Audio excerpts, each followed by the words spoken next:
To whom it may concern. My name is Dr. Keith Smith. I am a former chief engineer with NASA. I write this message to you at great risk to my personal safety as well as that of my family. However, after viewing your channel and videos, I believe that you may be able to help me. I am trying to get my story out to as many truth seekers like yourself as possible. There are terrible things going on right now that the people need to know about. You are a brave person for being willing to speak out against the evil powers that be. Below is the story of how I became a part of the conspiracy to blind the masses to the true nature of reality. I joined NASA in 1996 after earning my doctorate's degree from the University of... I genuinely believed that the work that I was doing on the Shuttle program was putting men in space. As a low-level engineer, I was still indoctrinated with the lie of the Earth's shape. In 2012, I was promoted to chief engineer. In this position, I was tasked with overseeing the engineers and designers of various projects and future missions in the space program. At least, this is what I thought I would be doing. It was only later that I found out that I received this promotion because my superiors felt that I could be trusted with the secret. On June 7, 2012, I was approached directly by the acting administrator of NASA, Charles Bolden. When he offered me the promotion, I readily accepted. It was at this point that I had to be let in on the secret. On June 10th, I went to Washington, D.C. to meet with Administrator Bolden. The pretense of the meeting was as a way of meeting the other heads of NASA and as an introduction to my new position. When I went into the meeting room at NASA headquarters in Washington, D.C., they sat me down and went through introductions. The meeting consisted of myself, Administrator Bolden, Deputy Administrator Lori Garver, Associate Administrator Robert Lightfoot, Director Michael Coates of Johnson Space Center, Director Robert Cabana of Kennedy Space Center, Director Arthur Goldman of Marshall Space Center, and Chief Scientist Walid Abdulati. After the niceties had concluded, Bolden became very serious. He told me that what I was about to hear was going to change my entire life and that I may struggle to believe it at first. His only request was that I hear him out. From here, he revealed the secret to me. I will never forget the moment Administrator Bolden looked me in the eyes and said, "Everything that you have ever been taught is a lie." From here he told me that the Earth was in fact flat. This is something that had been known for thousands of years by the ancient peoples. However, as the general population became more educated and their social status increased, they became restless and a danger to themselves. It became necessary for a great lie in order to prevent a collapse of society and another dark age. You see, historians will tell you that humans have known that the Earth was round for thousands of years.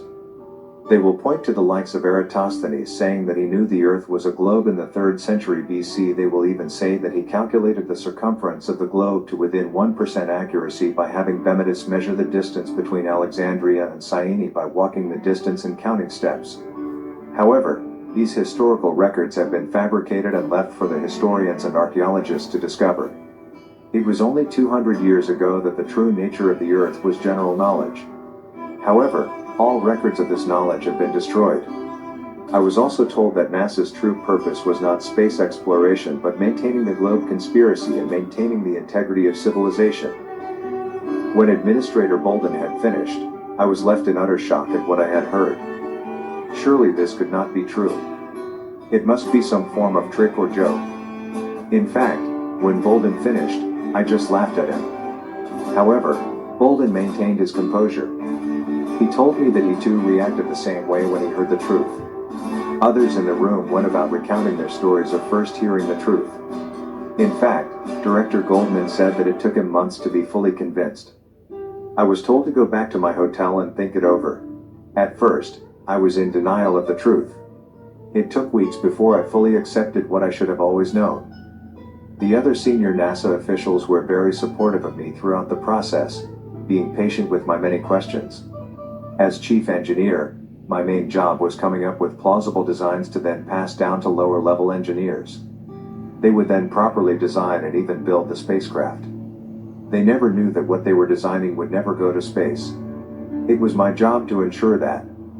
Whenever we launched a rocket, it would just fly out of range of the TV cameras and civilian tracking capabilities before ditching into the ocean. Many rockets can even still be found at the bottom of the Atlantic Ocean. I went along with spreading the lie for 7 years until I retired at the end of 2019. Even after I retired, I was still fully on board with spreading the lie of the globe. I was indoctrinated to a fanatical degree that lying about the Earth's true form was the only way to preserve society. However, with the COVID pandemic, I have had a lot of time to reflect on my former life and realize that the conspiracy is fundamentally flawed. The people have a right to know the truth. It may cause a social upheaval, but I think that it is worth it to break the authority of the conspiracy. As a part of the conspiracy, my every move is closely watched. They have been growing suspicious of me. I am using false aliases as a way of defending my identity and delaying them from silencing me. I strongly believe that it is important that the truth is spread to as many people as possible. They will do everything they can to suppress your message.